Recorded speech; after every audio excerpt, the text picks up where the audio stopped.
नमस्कार दोस्तों, स्वागत है आप सभी का हमारे YouTube चैनल संस्कृतम में। आज हम आपके सामने कारक का बहुप्रतीक्षित जो टॉपिक है उसको लेकर के उपस्थित हुए हैं।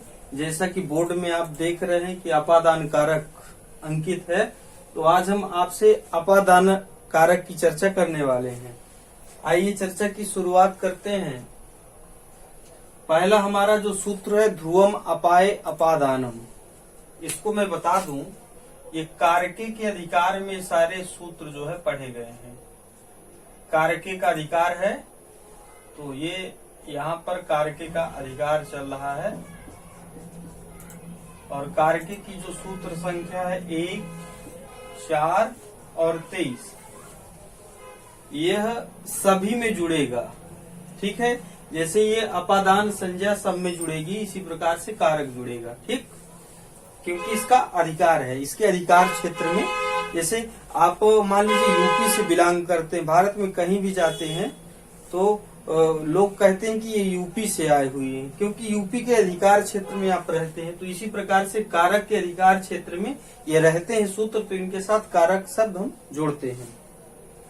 आइए शुरू करते हैं। पहला जो हमारा सूत्र है कारके के अधिकार में, कि अच्छा कारके का अधिकार कहाँ से कहाँ तक है, तो 1, 4, 23 से लेकर के 1, 4, 55 इतने सूत्र, लगभग 33 सूत्र जो है कारके के अधिकार में पढ़े गए हैं। इन 33 सूत्रों को जो है हम कारक प्रकरण में रखते हैं और इन्हीं की जो है कारक संज्ञा होती है।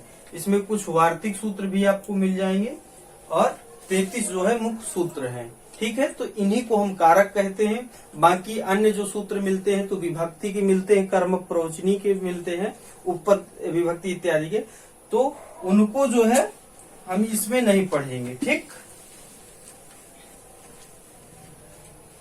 दोस्तों, जो हमारा ये पहला सूत्र है ध्रुवम अपाय अपादानम, तो यदि इसकी हम बात करें तो ध्रुव और अपाय, अपाय में यहाँ पर देखेंगे तो सप्तमी का एक वचन दिख रहा है।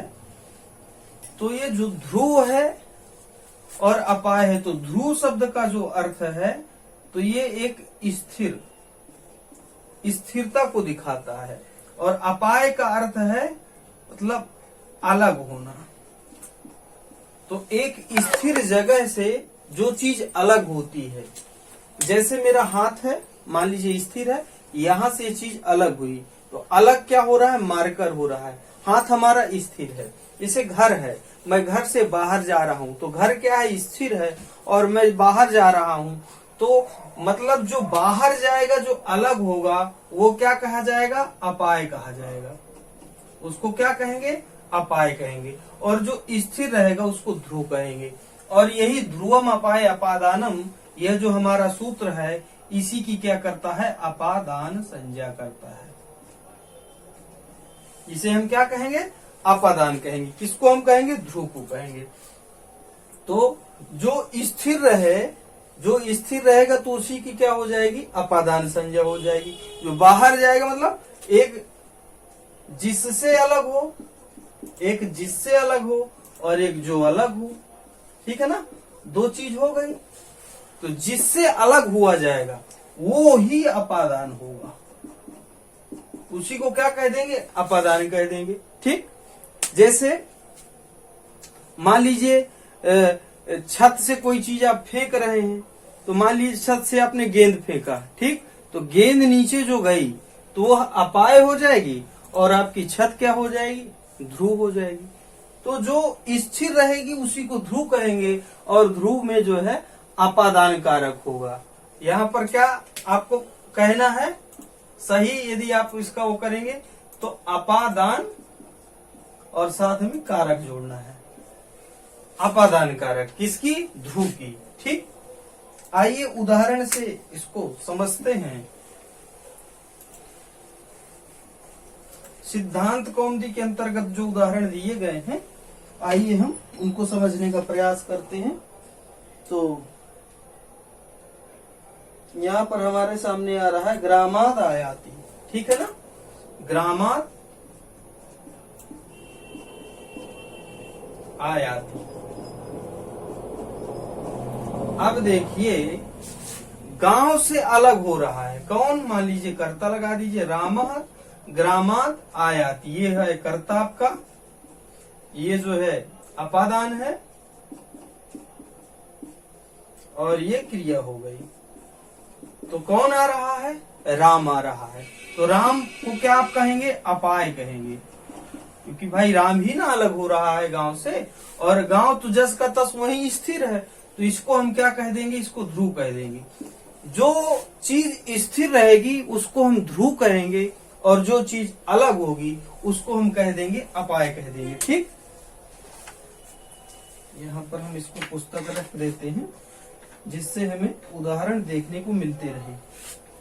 अब देखिए जो अपाय है, तो अपाय को ही व्याकरण में विश्लेष कहते हैं। इस अपाय को अलग होने को व्याकरण में क्या कहा जाता है, विश्लेष कहा जाता है। और इस ध्रुव को कहते हैं अवधिभूत। कई बार प्रश्न पूछा गया है कि ध्रुव का अर्थ है अवधिभूत, कुछ भी और 3 ऑप्शन दे दिया जाए तो ध्रुव का क्या अर्थ है, अवधिभूत है, और अपाय का क्या अर्थ है, तो विश्लेष है। पूछ लिया जाता है कि विश्लेष किसका अर्थ है, तो ये अपाय को विश्लेष कहते हैं, ध्रुव को अवधिभूत कहते हैं। ठीक है ना, तो अपाय हो गया आपका विश्लेष और ध्रुव हो गया अवधिभूत। ध्रुव स्थिर रहेगा और अपाय जो है अलग होगा, और जो अपाय होगा उसकी अपादान संज्ञा न होकर के जो ध्रुव है स्थिर है उसकी अपादान संज्ञा होगी। ठीक, तो ये आपका सूत्र रहा और ये उदाहरण। आइए बढ़ते हैं हम अगले जो है सूत्र की तरफ। अगला हमारा जो सूत्र है वह है वार्तिक सूत्र।